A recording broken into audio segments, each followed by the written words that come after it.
The views and opinions expressed by the host do not state or reflect those of the company and its management. Furthermore, the views, opinions, and insinuations made by the host, guests, do not reflect those of the show, the management, and the network. Magandang gabi, Pilipinas. History keeps repeating itself, and the real failure is this: we refuse to learn. The same power games, the same political excuses, the same people paying the price. Tonight on the PH Insider, we stop looking away. We confront the political issues that continue to define and divide our country. Because silence is no longer an option, and accountability can no longer wait. I'm Ox Baliado. This is the program where the truth hits hard and power is put on the spot, and no one gets a free pass. This is the PH Insider on TV.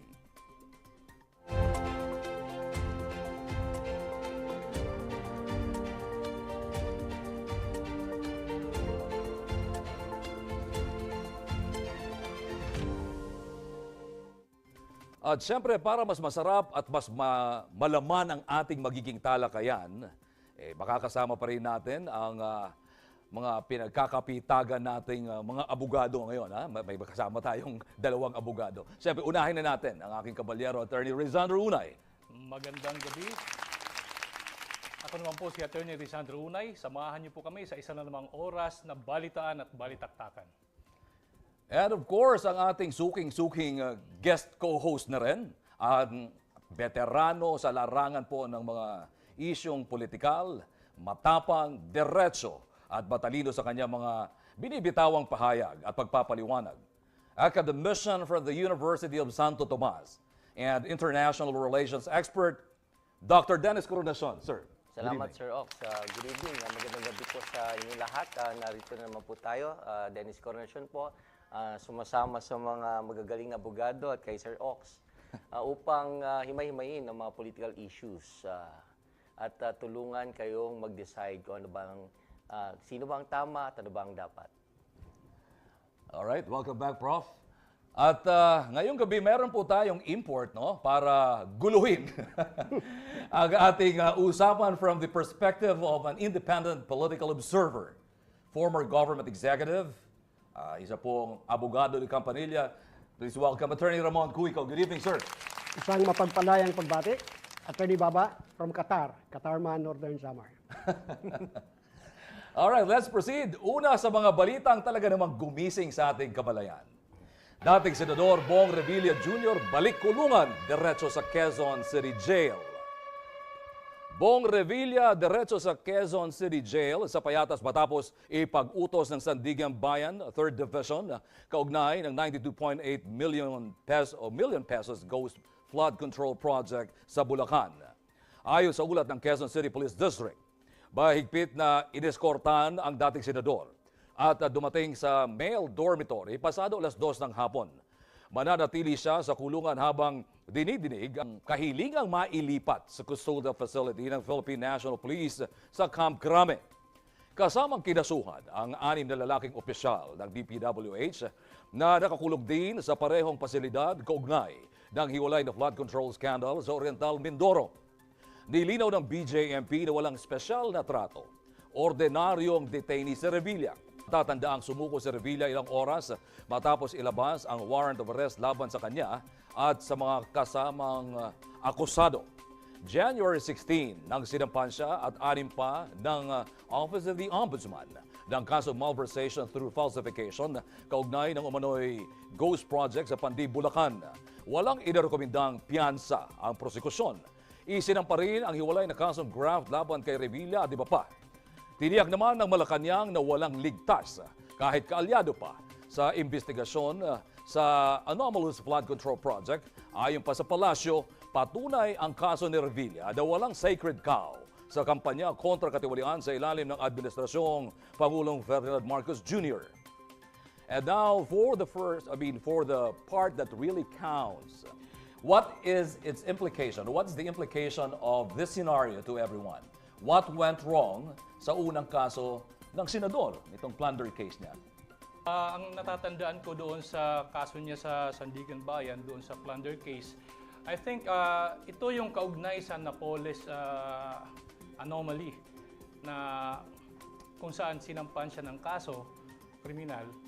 Pero ang nangyari dito ay siya ay napawalang sala. Ngayon ay medyo ano naman siya dito sa flood control project na involved na naman siya. At ang katakataka dito, dahil siya ang nauna sa mga kinasuhan, sa mga involved nitong flood control projects. Tama si attorney, parang isang puzzle ito, no? It's a puzzling question. Pero sa akin naman po, ang gusto kong tutukan, susugan ko lang yung sinabing punto ni attorney na na-acquit siya nung unang beses sa unang kaso niya sa Sandigan Bayan. Ang tanong ho ba dito, hindi ho kaya sumablay yung mga justices natin sa Sandigan Bayan? Kasi nakikita natin parang may tendency si former Senator Bong Revilla na gawin yung ganong inaakusa sa kanya. Kumbaga man, I think sa legal parlance yan ay recidivist. So hindi ko kaya, parang question mark yon doon sa unang desisyon ng Sandigan Bayan. Attorney Cuico, anong take mo dyan? Mukhang meron kang gustong ipahiwatig dyan sa usapin na to. Ang silip ni Attorney Baba dyan, yung mga tao, the man on the streets, ang tanong is, dahil sinabi naman, flood control ito. Ang dami naman binanggit at ang dami nang involved sa flood control. Pero yung hindi na pag-uusapan, there seems to be a contest within Cavite. Sino ba ang undisputed kingpin? Kingpin doon ngayon sa politika. So hindi pwede na isang probinsya, dalawang hari.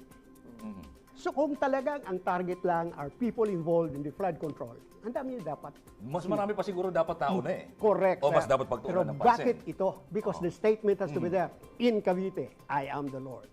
So anong bottom line ito? Is it political in nature o talagang sinusunod lang nila ang batas? Sige nga, silipin natin dyan sa konteksto na yan, Attorney Sandro. Well, parang lumalabas na inuna ni Ombudsman Rimulya yung kakompetensya niya sa pagiging kingpins. So, anong ibig sabihin nito?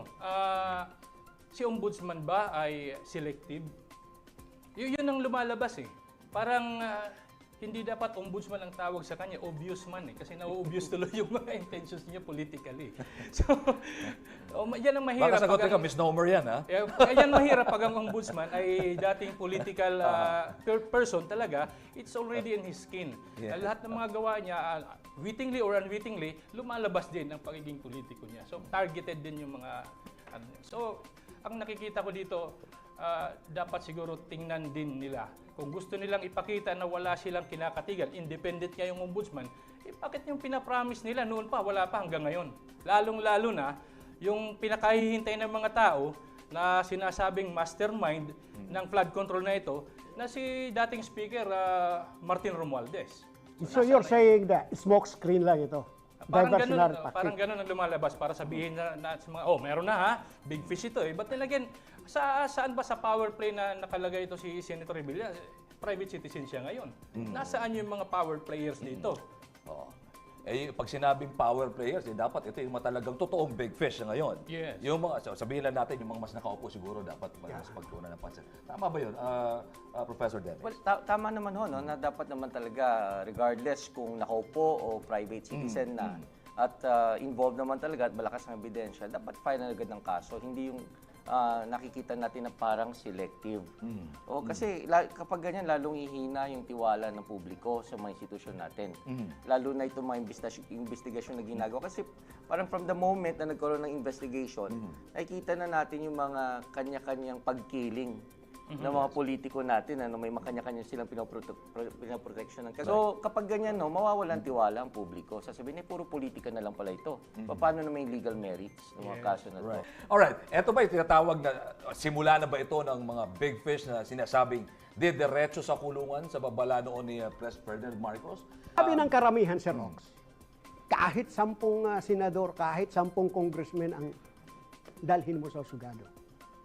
Pag hindi nila makita ang iniisip nila na dapat makulong, hindi tatahimik ang tao. Hindi tatahimik ang tao. Do you agree? Yes, tama yun. Kasi parang ang nakikita natin ngayon sa mga taong bayan, ang standard na satisfaction nila ay makitang nadala mismo sa husgado si former Speaker Martin Romualdez, siya talaga ang ano dito eh. Siya ang standard talaga dito para sa satisfaction ng taong bayan.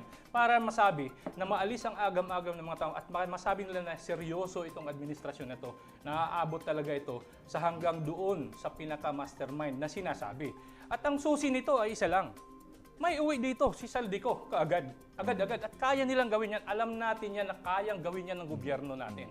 Nagawa nga nila kay Tebes, nagawa. Sabi na nga natin noon sa una nating episode it is just a matter of diplomatic resolution ng ating presidente. Kung gusto niya maibalik ang tiwala ng Pilipino sa kanya, gawin niya. Pumunta siya sa Portugal, dalhin dito si Saldico. Mahirap bang gawin yun? Doon niya ipakiusap. Yes, Diba? kaya naman yun. Pwede naman siguro, pwede naman, di ba, Professor Dennis, pakiusapan? Yeah, pwede naman. Yung Daan sa diplomatic, mga, yeah. that's right, sa mga diplomatic channels, through diplomacy, pwede ipakiusap yan. Although wala nga raw tayong treaty with them. May dagdag ko lang po, no? Yung tanong niyo about, umpisa na ba to ng pagkakakulong ng mga big fish? Tingin ko umpisa na. Pero ang tanong doon, sino ba yung mga big fish? Since nababahiran nga ng politika, baka may mga big fish dito yung nasa opposition at yung mga private citizens na. Ang tama yung sinabi ni Attorney, no? Baka mamaya ang hinihintay ng mga tao ay hindi lamang yung mga nasa opposition, kundi yung big fish na nasa administrasyon din. Right. If I am Remulla, from my standpoint, the big fish is yung mga karibal sa lokal. Not about the national scene. All politics is local. So, relative din yan, ha? Kasi maaaring sa akin, iba rin yung big fish na tinitignan ko. Exactly. Di ba? Exactly. Well, nandyan sila para gawing opportunity itong pagkakataon to benefit from their political standpoint. Right. So parang yun ang nakikita natin dyan.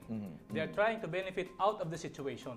So kanya-kanyang girian yan, kanya-kanyang pwestuhan, paano ko ba ito magagamit sa aking benefit. Kanya-kanyang takipan Yes. o salagan. Pwedeng ganun eh. Yeah. Anyway, Senador Joel Villanueva, susunod na nga ba o magiging babala ba ito sa mga kasalukuyang opisyal? Ang posibilidad na sumunod dito? O Well, this brings us back first. This brings us back to, yung una mo, sinabi mo, we never learn. Yeah. May sabi Sa niya, intro natin. Okay. si Einstein sabi niya, we keep on doing the same thing the same way and expect different result. It's called insanity. So this is political insanity. Ginagawa natin lahat. Alam naman natin na yung 2026 budget, andun pa rin. Tinadtad lang nilang pork pa rin. Iba nga, giniling pa nga eh. Yeah. Okay.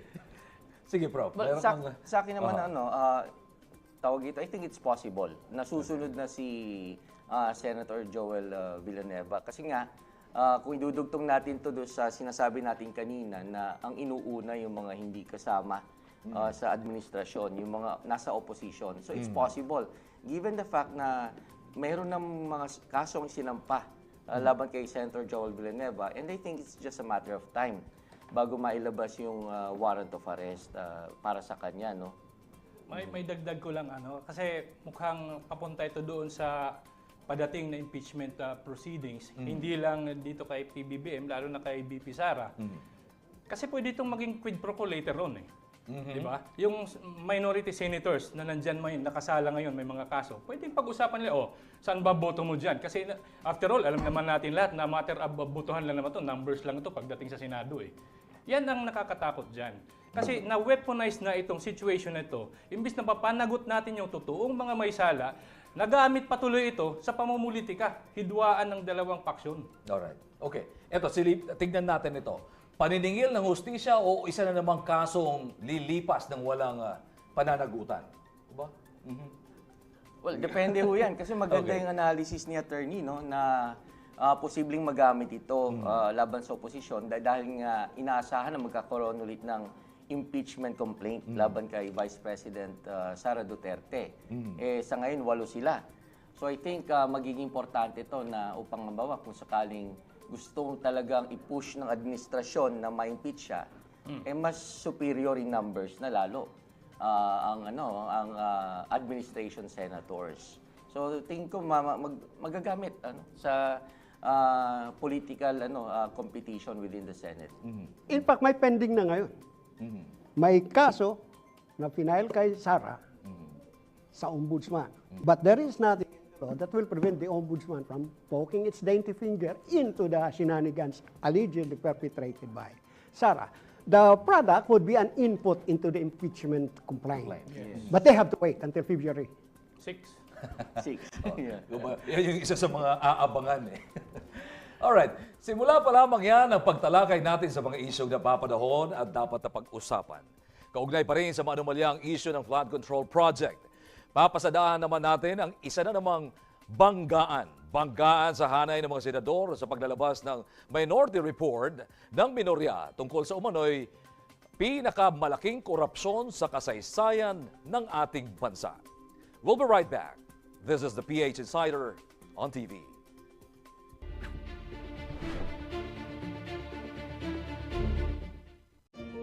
We multiply the good for Filipinos nationwide. We drive learning. We promote wellness. We help rebuild lives. We turn hope into possibilities. We care for our players. We advance digital skills and employment.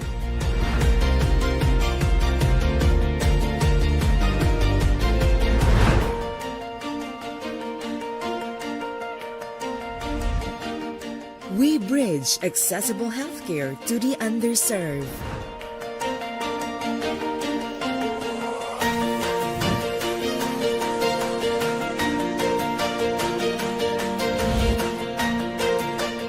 We respond in times of disaster.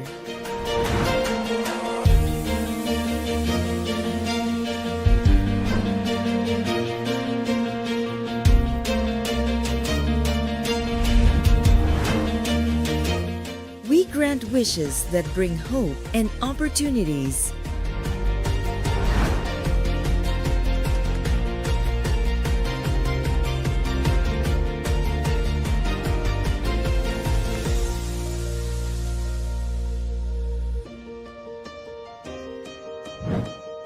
We champion responsible entertainment.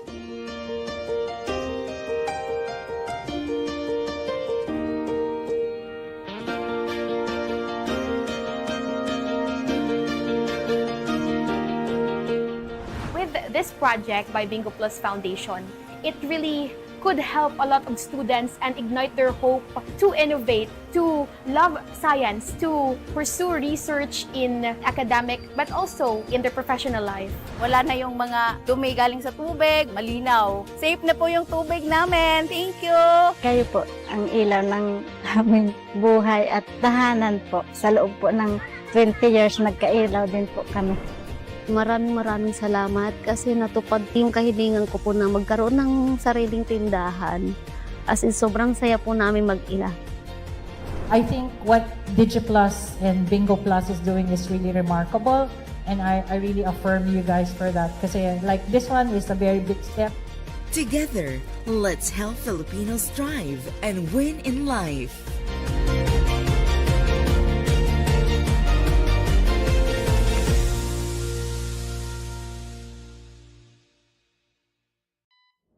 Linggo-linggo serbisyo, alaga ng eksperto. Good news! Hatid ng PCSO Multi-Specialty Clinic ang free medical services para sa inyo. Tuwing Lunes, ready to serve ang aming cardiologist and neuropsychiatrist mula alas 9 ng umaga hanggang alas 12 ng tanghali. Available naman every Tuesday ang ating nephrologist from 8 a.m. to 11 a.m. habang ENT doctor and pulmonologist ay from 1 p.m. to 4 p.m. Tuwing Miyerkules, pwede kayong kumonsulta sa aming gastroenterologist mula alas 8 hanggang alas 11 ng umaga. Sa ating obstetrician and gynecologist, tuwing alas 9 ng umaga hanggang alas 12 ng tanghali. Sa ating urologist from 1 p.m. to 4 p.m. At sa ating endocrinologist from 2 p.m. to 5 p.m. Sa mga may problema sa buto, handang maglingkod sa inyo ang aming orthopedic surgeon every Thursday from 1 p.m. to 4 p.m. At kung may problema sa inyong paningin, huwag mag-alala, alaga ka dito. Ang ating ophthalmologist ay handang tumingin sa inyo tuwing Biyernes mula 2 p.m. hanggang 5 p.m. At para sa ating mga kalaro na nakararanas ng gambling-related problems, tumawag lang sa PCSO Help Hotline sa numero 8441-2612. Mondays to Fridays from 8 a.m. to 5 p.m. except during holidays. Lahat ng serbisyong ito ay libre. Pero reminder lamang po sa inyong pagbisita sa ating multi-specialty clinic, magdala ng photocopy ng inyong valid ID with photo. For your inquiries and appointments, tumawag lamang sa Medical Service Department sa telephone number 8846-8757. Sa PCSO, bawat taya may kawagawa.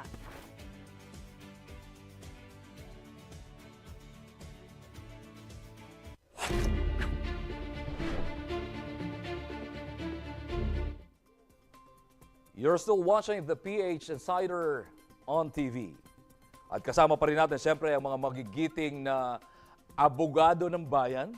Buti na lang, meron na naman tayong dumadami yung abogado na naman dito. Para magbigay linaw po sa mga isyong kinakaharap ng ating bansa, ng ating bayan. Attorney Rizandro Una at Attorney Ramon Cuico. Good evening once again. At ang ating political analyst, ano na to suking-suki, Dr. Dennis Coronation. Good evening once again, sirs. Sa ikalawang balita ang naging sentro ng mga diskusyon sa bansa. Minority Report nila Senador pambabastos sa Senate Blue Ribbon Committee ayon kay Senador Lacson. Mari binati ko sa Senate Blue Ribbon Committee Chairman or Chairperson Senator Panfilo Lacson ang inihain ng Minority Report nila Senadora Amy Marcos at Senador Rodante Marcoleta kaugnay ng investigasyon sa mga flood control project na anyay nagpapakita ng kawalan ng respeto sa komite at sa buong Senado. Ayon kay Lacson, hindi umano dumaan sa tamang proseso ang naturang ulat at hindi man lang niya ito binasa. Tinuligsa rin niya ang umano'y paulit-ulit na pamumuna at panliliit ng minority bloc sa mga pagdinig ng komite. Anya, bilang mga miyembro ng komite, maaari naman silang dumalo at direktang magtanong o magharap ng ebidensya sa halip na maglabas ng mga hiwalay na ulat. Sinabi rin ni Lacson na veterano na sa paggawa ng batas ang ilang miyembro sa minority at dapat alam nila ang wastong proseso sa pagmumungkahi ng mga amyenda sa ulat ng komite. Samantala, sinabi ni Senate President Vicente Tito Soto III na ang nasabing minority report ay tila ginawa lamang para sa atensyon ng media. Now, let's zero in on what's important. The crux of the matter sa usaping ito. Bearing na minority bloc na maglabas ng hiwalay na ulat kahit miyembro sila ng komite. Ha? One-upmanship. Okay. Dahil, syempre, normal na may minority, normal na may majority. That's the essence of democracy. Alisin mo ang minority, walang kabuluhan ang pahayag ng majority. So, ang tanong dito, may president ba yan? Mayroon. Remember the Agrava Commission? Ang minority report, yun ang nag-gather ng steam. In fact, that was the cause of major upheavals. Naging minority ang chairperson. So, punta tayo dito. Bakit one-upmanship? I'll jump the gun. Dahil alam ko naman, hindi nyo kami susundin sa majority. Minority kami. So, ito naman incorporate nyo lang sa report. What's wrong with that? It's a process that is beyond judicial scrutiny. Pang ano lang yan Pang legislature lang yan. Yun ang tingin ko, may bearing, may essential, one-upmanship. Para pag-usapan nyo doon sa plenary, at least na ipasok namin kahit hindi kayo sumang-ayon. Yeah, I think I have to agree with the comment of Attorney Baba na one-upmanship to o kaya jumping the gun. O kasi nga, hindi pa inilalabas yung report ng Blue Ribbon Committee tungkol sa investigasyon nito, pero nauna na ang minority. Naalala ko yung pelikula ni Tom Cruise, Minority Report. Ano bang intention nito? Wala naman legal bearing, sabi nga ni Attorney Baba. Pero meron itong bearing sa politika. Kasi sa ngayon, nag-iisip yung publiko, sino kaya talaga ang may mga kasalanan? Sino yung sabwat dito? At nagbigay na ng idea itong minority bloc. Ang nakakatuwa doon yung nasa tuktok. Na parang pinapalabas nila ay mastermind At pero hindi nila pinangalanan. Walang muka, so mapapaisip yung mga tao. Pero sino pa nga ba tinutukoy dito na minority? Isa lang naman yung yung iniisip ng karamihan na maaring mastermind ito. So si PBBM. So hindi na sila sa akin lang tinuloy-tuloy na sana nila. Yung pangangahas nila na panindigan na rin. Panindigan na nila o maging na sila matapang, sabihin na nila kung sino. Yes. Itong committee na to ay alam naman natin na deliberative ito. Hindi naman pwedeng sabihin na porke chairman ka, ikaw ang committee. Hindi po pwede 'yon. Karapatan ng minority bloc within the committee na i-air yung views nila. At hindi yung pambabastos kasi hindi naman ikaw ang hindi naman ikaw ang Senado, hindi naman ikaw ang... In fact, being the chairman of the committee, ang trabaho mo dyan ay para lang iayos yung order of business. I-facilitate. Yes, hindi ka nga pwedeng boboto dyan o hindi ka nga pwede dapat magdidebate dyan. O dapat nagkukomento. Unless na i-relinquish mo yung chairmanship mo at sumali ka sa... Balik ka sa floor. Oo. Parang kinikwento ni Attorney Baba kanina. Ito ang nangyayari dito, one-man show na lang siya at minsan sumasagot pa siya in behalf of the witness. Pwede ba yun na ikaw ang chairman tapos tinatanong ng isang minority black senator yung witness na nandun sa committee tapos ikaw sasagot para sa witness? Ano yun? Di-hearsay lahat yung sinabi mo because wala ka naman doon sa pinangyarihan na ite-testify ng witness eh. Siguro alam ng mga estudyante ni Professor Coronation yung parliamentary rules. Yan ang gusto ko nga i-suggest eh. Baka pwede Diba, magbigay Robert's Rules of Order, the chair, the presiding officer cannot advance a view from the pulpit, from the podium. He has to relinquish, right? Kay Attorney Sandro, bumaba ka doon at makipagdebate ka. Kaya ang nangyayari, sir, medyo hindi rin natin masisi ang minority. Because na-experience nila. Tanong ng isang minority, ang sumasagot, ang chair. Chair. Sumasagot, yung presiding ikaw officer. talaga eh, si Attorney Sandro nag-cite yan. Well, Professor Dennis, meron bang pangangailangan sa tingin mo dito ng refresher course sa parliamentary rules? Wait, mag-o-offer ka ng course. Pwede Refresher course. Pro bono. Pro bono. Okay. Robert's Rules of Order. Diba? Tama naman I think siguro naging overly emotional si Blue Ribbon Committee Chair Senator Panfilo Lacson. Siguro dapat medyo i-tone down niya. Huwag siya maging sensitive masyado, no? Pero if there's anything that's obvious in this investigation, yun yung partisan politics. Na talaga naman nangihimasok. Kasi alam na natin mga senador to, mga politiko. Pero we do expect them to show a certain level of objectivity. Kasi parang wag mo naman ipakita yung kulay politika mo. Kasi that might result in may mga pinoproteksyonan ka na kaya may gusto ka na idiin. So yun naman ang inaasahan ng mga tao na a certain level of objectivity. Well, along with that, yung objectivity, ako gusto kong gamitin na term that these politicians, these political figures have to be cognizant of their political boundaries. Kasi ang daming implikasyon kung lalo hindi mo iiwasang lumitaw yung leaning mo, yung biases mo. And then parang nawawalan ng saysay. Napupunta tuloy doon yung pinag-uusapan ng taong bayan sa kung ano yung kulay ng bawat isa rather than doon sa punto na dapat pinag-uusapan na tinihimay-himay. Yeah. The prognostication earlier raised by Attorney Sandro, hindi ko iiwanan. Magte-take off ako doon. Dahil sa mga engineers, mayroong tinatawag tayo na Gantt chart per CPM. Ibig sabihin, unahin mo ito, susunod mo na ito. Papunta ito sa per CPM na impeachment. Yun lang, yun. Yun ang silip ko dyan. Pag-uusapan natin yan mamaya, ha? Ngayon, meron kasing napaka-importante lang ang katanungan kung may nilalabag bang batas si Senador Marcoleta at Amy Marcos sa paglalabas nitong minority report. Eto, binanggit mo nga kanina, parang baka naman meron na ngayong bagong rules dyan. Sige, Attorney Sandro, kwentuhan mo kami. This is a political question. Nasa kanila yan at nasa loob lang ng committee na yan ang kung paano nila gagawin para magkaroon ng objectivity yung investigasyon. So, nasa kanila yan. Ngayon, ang sinasabi ko lang dito, bakit kailangan busalan mo yung minority na alam naman nila na hindi malalagay sa report yung views nila? Kaya gumawa sila ng minority report and they're just trying to say na i-input nyo ito doon. Because we want our objections, our opposing view to be included or to be considered. Kasi ang mangyayari dito, ang gusto, sabi nila ay dapat pumirma sila, tapos sasabihin na lang nila, kahit minority sila, ayaw na, sabihin nila, I object. Pwede ba yun? Without even hearing kung ano yung nila, yung views nila, contrary views. Kung may violate pa na batas ka mo, internal rules ito.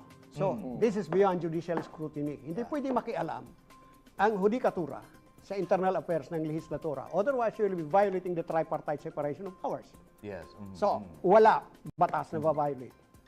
Proseso lang ito nila. So, sino? Kaya nga sinasabi ko, baka may bago ng rules sila doon.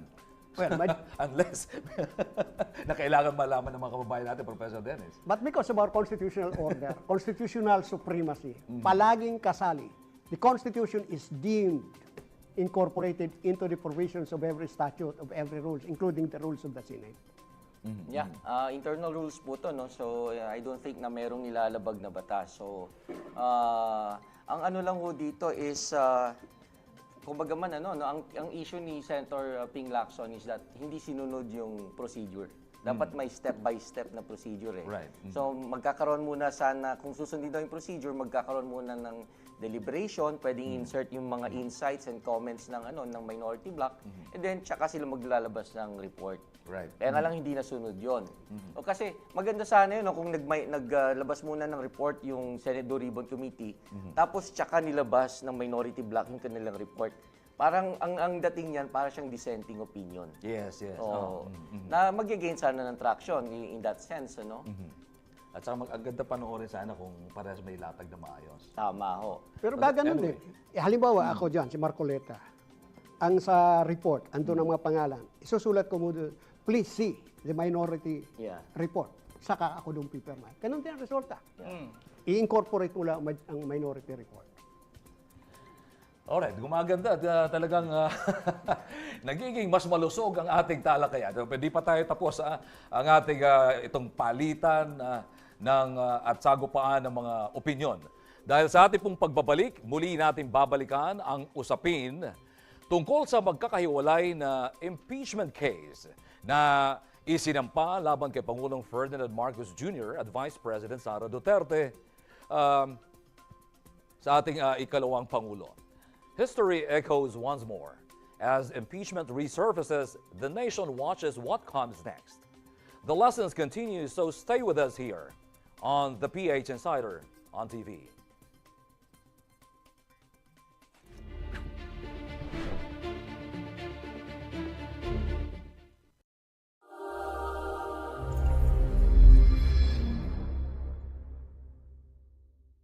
This 2026, may mga magbabalik at may mga bagong boses and faces tayo makakasama. Mga kakamping bibida mula umaga hanggang gabi sa inyong hinihintay na muling pagsasaimpapawid ng mga programa sa patuloy nating pinalakas na DA-TV. Ang paborito nating pinakasikat na turingan ng bayan muling magbubukas kasama ang mga celebrity, personalidad at mga kababayan nating dala ay kwento at karanasan. Kasama ang #1 pawn broker ng bansa, Pawn Master Boss Toyo, Pinoy Pawn Stars. From untold struggles to groundbreaking success, meet the trailblazers, hear their stories, and witness how they changed the game. Catch veteran broadcast journalist and multi-awarded public service program host, Ox Balyan, as he sits down with the movers, the visionaries, and the real-life change makers who transform their communities and our world. Their stories, their struggles, their triumphs. They are not just players. They are the game changers. Ano nga bang pamantayan para masabing tayo ay tunay na Pilipino? Ang kulay, kaugalian, katangian at ang ating makulay na kasaysayang bahagi na ng hibla ng ating pagkakakilanlan. Mas malalim nating susuriin kasama ang mga eksperto at bigating mga pangalan sa larangang ito. Sabay-sabay nating alamin kung paano nga ba ang maging Pilipino. We dive into the journeys of remarkable Filipinos, entrepreneurs, visionaries, and everyday heroes. Unfiltered, honest, and inspiring. Join us as we uncover stories that shape the Filipino spirit. Hosted by Milo Triggerman Cavarles and Francesca Taruk. Kwento Juan. In a nation of opinions and power plays, one show dares to look deeper, beyond the headlines, beyond the noise. 3 voices, 1 mission. Ox Baliado, Attorney Rayzandro Unay, and Attorney Eugene Riego, revealing the truth behind the nation's most urgent issues. The PH Insider on TV. From the heart of the city to the farthest provinces, we bring you the latest headlines and stories that matter, as they happen when they happen. No delays, no distractions, just the facts. Fast, clear, and accurate. When news break, the DATV news team is there, because when it comes to information, every Filipino deserves to be the first to know. The D8 Patrol and DATV News Alerts. Every city has its flavor. Every escape has its story.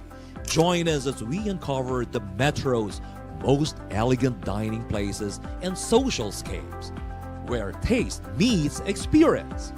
From brunch spots that brighten your day to late-night lounges that keep the stories flowing, we'll take you there. All you need is your curiosity, because we've got the stories and the destinations covered. Only here on Metroscape. Be inspired as we unfold the story of William Theo steps up to a legacy of compassion, embracing the great responsibility of continuing the public service mission started by his grandmother, the iconic Rosa Rosal, a medical talk show that continues the mission of helping, healing, and serving with heart. Real stories, expert insights, life-saving conversations. Because every Filipino deserves care. The Rosa Rosal way. This is a legacy of service, continued with compassion. Agapay, tatak serbisyong Rosa Rosal. In every conversation lies the power to understand, to question, and to create change. From national issues to economic reforms, we bring together political figures, policymakers, and public servants to shed light on the stories that shape our nation. Because dialogue is where progress begins. Meaningful talk, insightful minds, one platform for truth and understanding. DATV Kapihan. In a nation where compassion fuels hope, ordinary Filipinos rise as heroes, champions of kindness, service, and unity. Join PCSO General Manager Melquiades Robles as he leads the search for modern-day heroes, individuals, and communities who embody the true spirit of Kawanggawa.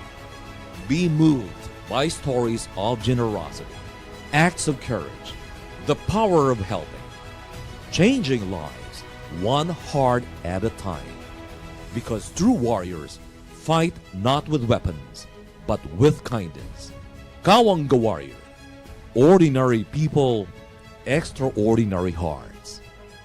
At tuloy-tuloy pa rin ang pagbuhos ng saya, pagtulong at mga naglalakihang papremyo na patuloy na pagpapanibago sa buhay ng mga Pilipino.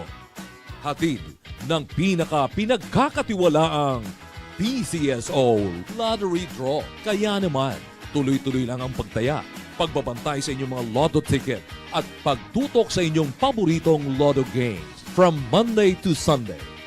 Dahil baka ikaw na ang susunod na mabibinyagang bilang pinakabagong PCSO Lotto Milyonaryo. Dahil sa PCSO, sa bawat taya, may kawanggawa. Informed, updated, and empowered. Ito ang DATV, your ultimate channel past to millions. News that informs, stories that inspire, and programs that move the nation. From truth to action, from people to progress, we are your connection to it all. DATV, your home for truth, service, and the Filipino spirit.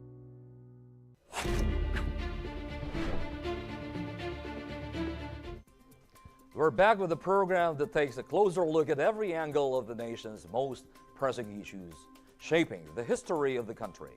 This is the PH Insider on TV. For a third story that's stirring public reaction. Impeachment case laban sa Pangulong Ferdinand Marcos Jr. at VP Sara Duterte inihain na sa Kamara.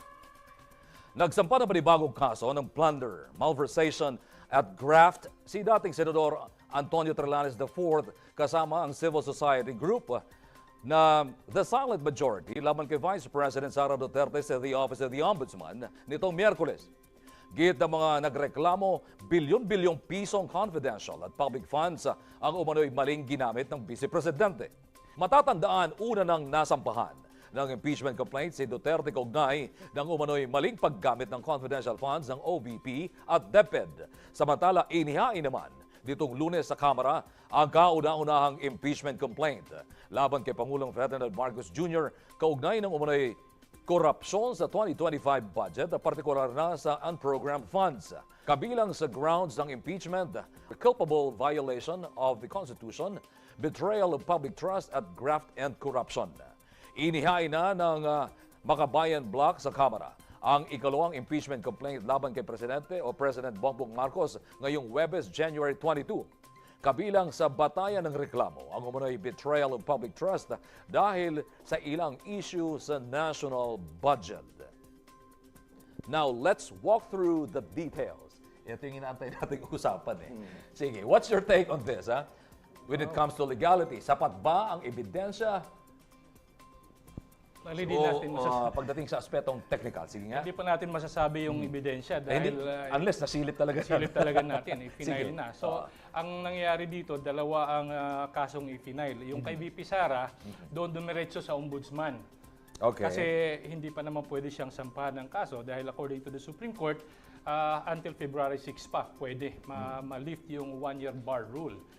So, doon nila i-final sa ombudsman. Well, alam naman natin, yung ombudsman ay walang jurisdiction yan para mag-decide doon sa kaso, kundi ang mag-imbestiga lang for purposes of filing, probable cause of filing impeachment complaint.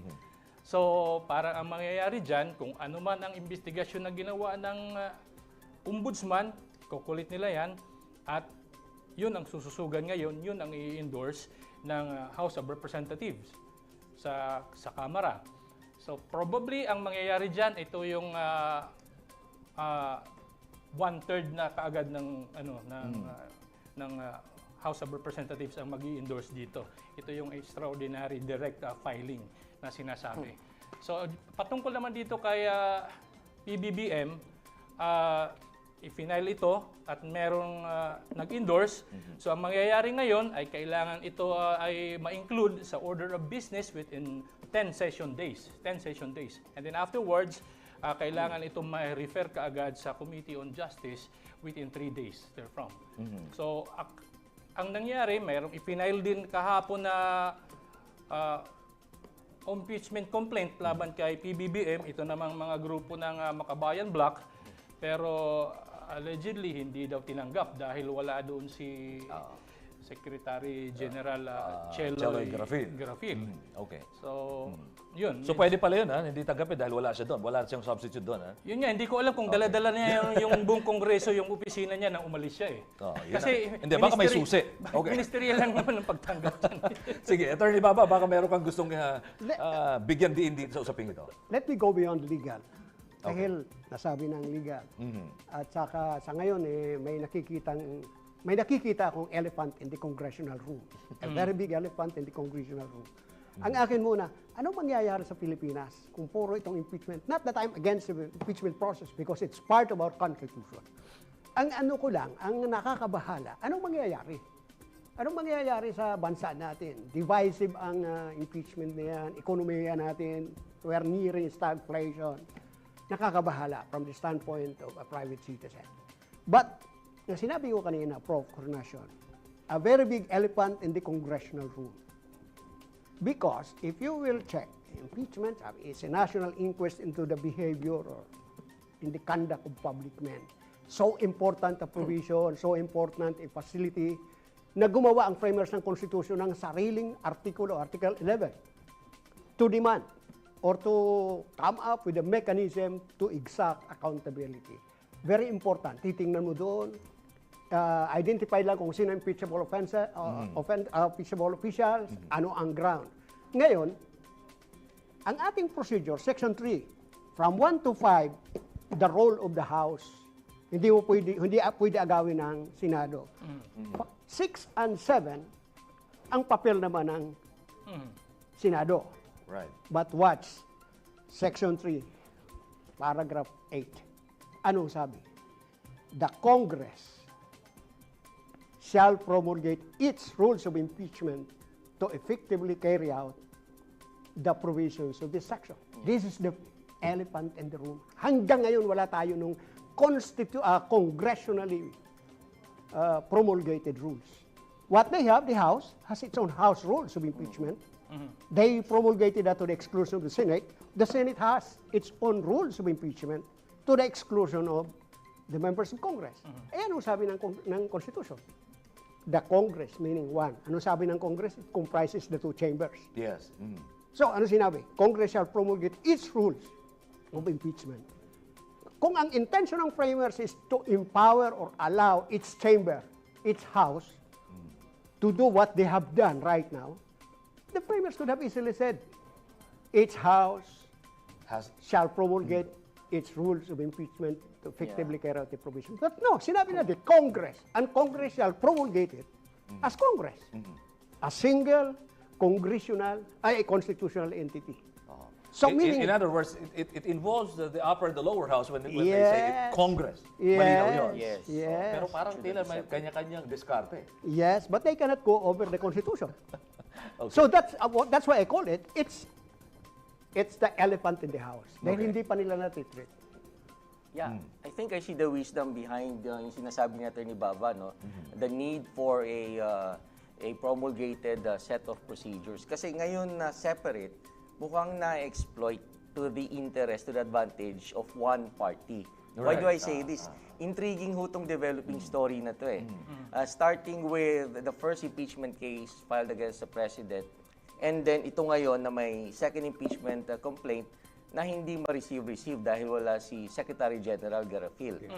Ang lumalabas is that ginagamit yung technical, yung procedure na yan in order to prevent a possible filing of a second impeachment complaint against the President na tingin ng mga karamihan mas substantive kumpara doon sa first impeachment complaint against the President. Kasi ang opinion po ng nakita kong opinion ng mga legal experts with regard to the first impeachment complaint against the President, legally infirm daw. O yung assessment nila. So, kumbaga man, hindi ito makakapag-convict kay President kung sakaling magkaroon ng trial. So ngayon, pine-prevent naman, this point, pine-prevent naman ma-file yung second impeachment complaint na although hindi pa natin nakikita yung content, pero maaaring mas dahil mga progressive groups, mga makabayan bloc ang naghanda nito, maaaring mas may potential na makapag-convict laban sa Presidente. And sure you're saying, ang una, parang uplan bakuna. Bakunahan kita para ma 1 year lang, tolling. Di ba? Pero yung sinabi mo, yung nakakabahala ngayon, Prof, yung sinabi mo, Makabayan Block magpapile, yung Duterte Block magpapile, Baka yun. baka pag na-consolidate yan, it may gather steam and have a life of its own, beyond the control na. Yes. So yun. Remember, what are in store sa ngayon? End of this month, a big rally, a big one. February, we are heading into the celebration of previous EDSA. So medyo may convergence of convergences. medyo very interesting, no? Yeah. Kasi yung unang paghahain ng impeachment complaint ng tawag ng Attorney Bava, bakuna eh. Yeah, bakuna. Ganon din ang silip ng marami, ha? Merong mga isang content creator, sabi niya, parang budol to eh. Di ba? Bakuna na yun. Tama yun. Pero dito, dahil may ibang interested parties like Makabayan Block, baka ito mag-prosper. Yeah. Yung sinasabi nga nila, itong nag-file na abogado daw na ito ng first complaint ay dating abogado ito ni First Lady Lisa Marcos sa pagpapadisbar kay A certain Attorney Chong. Glenn Yeah. Chong. Aha. So yun, kung this is the same person, abay nakakabahala itong sitwasyon na ito. Parang napapatutuhanan tuloy na parang kidnap me or yung bakunahan to na. Lalo na dahil nga sa kawalan natin ng klarong rules as instructed by the Constitution, na kapag gawa tayo ng mga dahilan para hindi matanggap yung iba pang pagpasok ng mga impeachment complaint laban kanino man, kahit sa presidente, hindi maganda yung ganyong precedent. So, tama yung ni Attorney Baba na yung paragraph 8 ng ating Constitution doon sa Section 3, Article 11, ay dapat i-materialize yan ng ating House of Representatives at ng Senado as one. In a joint resolution implementing or establishing a concrete rules of procedure when it comes to impeachment proceedings para hindi na abuso, klaro na. Hindi ngayon, ang guidance natin, puro lang mga Supreme Court decision, kung wala doon, hindi na topic na discuss sa Supreme Court decision, ito, pwede natin gawin to, baka naman makalusot tayo dito. So, once and for all, tama yung sabi ni Atty. Baba na dapat ang ating saligang batas ay sundin na natin. Itong Senate and House of Representatives should converge in a joint session, promulgating once and for all a unified rules of procedure. Yes, Kasi instead of sinasabi rules ng- sinasabi ng isang congressman sa kabilang na magagawa kami ng rules of impeachment na Supreme Court proof. Imagine, can you do that under this provision? You cannot. Because under the Constitution, sinasabi nga, Congress as a whole, not only House of Representatives and Senate. So ito nga, tama ito yung elephant in the room sa House of Representatives. Ang problema ngayon, paano nila ititreat ito? Just in case lang, merong taong malikot ang isip, sasabihin doon, wala kayong rules of procedure. How would you proceed? Hindi, ang maganda nito, tulad ng magandang klase programa, at least napapaalala, Kasi lalo na sa taong bayan, hindi na kundi na ipapakita na meron naman pala talagang may konstitusyon, may saligang batas, may rules for impeachment na dapat talaga susugan itong mataas at mababang kapulungan. Para walang confusion. Ang problema kasi may conflict of interest. Hindi naman natin pagkakailayan, di ba? Ang ganyan personal biases, dilitaw. Sino po protektahan, sinong ididiin. Alam mo yun? Pero at least alam ngayon ng taong bayan, kaming mga layman, nauunawaan namin na meron palang dapat susugan eh. Ba't may kanya-kanyang diskarte? Alam mo sir, Oxer Diles, ang elephant in the room, they see each other as elephants kasi. But anyway, seriously, let me deep dive into the realm of the possible. Paano pag may sumunod na impeachment complaint, ang chinarge yung dalawa? Si Presidente at si Vice. Sa anong ground? In one complaint. In one complaint. Because of the confidential fund na sinasabi nila. Yes. Sino bang nagbigay? Disyembre na yun. At parehas Matatapos sila may ang taon. confidential fund. Dapat. Silang dalawa. Correct. But the problem is, constitutional again. Yung articles ng ating constitution, sino ba ang constitutional mandate to conduct audit, to prescribe the rules of audit? COA. Hindi naman Kongreso. Ba't sila nakikialam? Dapat hintayin natin ang COA para magbasehan whether yung confidential fund na sinasabi, mali ang paggasto, mali ang... Anyway, Alright. Just thinking of the possible. Prof. Dennis? Well, I think at this point, ang interesting, kasi pareho ng yung top political leaders natin, pareho ng may impeachment complaint. O inaasahan natin. Parehas na kasalang. Oo, parehas na kasalang for itong dahil sa impeachment complaints filed against them. Ang tanong, kanino kaya yung magpa-prosper? Ayun, yun ang susunod kong tanong dapat. Di ba? Yung whose impeachment complaint would actually move forward. Sige. Yeah. If we're going to set aside yung legal standpoint, yung legal merits, totoo niyan, malaking itong impeachment process na to is always interlaced with politics. Yan Diyan darating sa sinasabi na it's a numbers game. So sino kaya mas maraming kaalyado na meron sa House of Representatives upang itulak yung mga impeachment complaints sa laban sa isa't isa. Correct. This brings me to a proposal for structural reform, sir. Why? In parliamentary countries, in federalist countries, hindi ka na mag-resort sa impeachment, very divisive. Hindi ka na pupunta sa EDSA, hindi ka na magkukodita. Just raise your right hand, we have a new government. Vote of no Because confidence. vote of no That's confidence. We go to that dahil ang Pilipino device, marami na ang ating ekonomiya pa ganyan. So we try to reconsider yung ating ayaw kasi ng karamihan ng tao sa federalist dahil tinawagan federalism. O baguhin natin pangalan. But the features are there. We do not need to go to EDSA to launch a massive kudita impeachment. Raise your right hand lang yan. Actually, ang ganda ng proposal. Yun yung mga long-term na mga solusyon. Yes, structural reform. Sa mga problema. Ang problema kasi, we've been, our mindset, as our condition already, na okay na sa atin yung mga palliative solutions. Whatever issue that is. Tama ba, Gabs? Tama yan. Sige. Yun. Ultimately, siguro, yung mga kanya-kanya natin, parang ako talaga, pananaw ko dyan sa impeachment yan, parang it's politically, one party uses it to discourage another. Di ba? Parang, wala, pamukpok lang to. Ayun naman talaga eh. Gantihan ng gantihan. At the end of the day, Taong bayan ang nagsasuffer. nagsasuffer ang taong bayan, it's detrimental to our progress as a nation. Thank you very much for your time, Dr. Dennis Coronacion, sir. Suking-suki na. Oo. Maraming salamat po sa muling pag-imbita.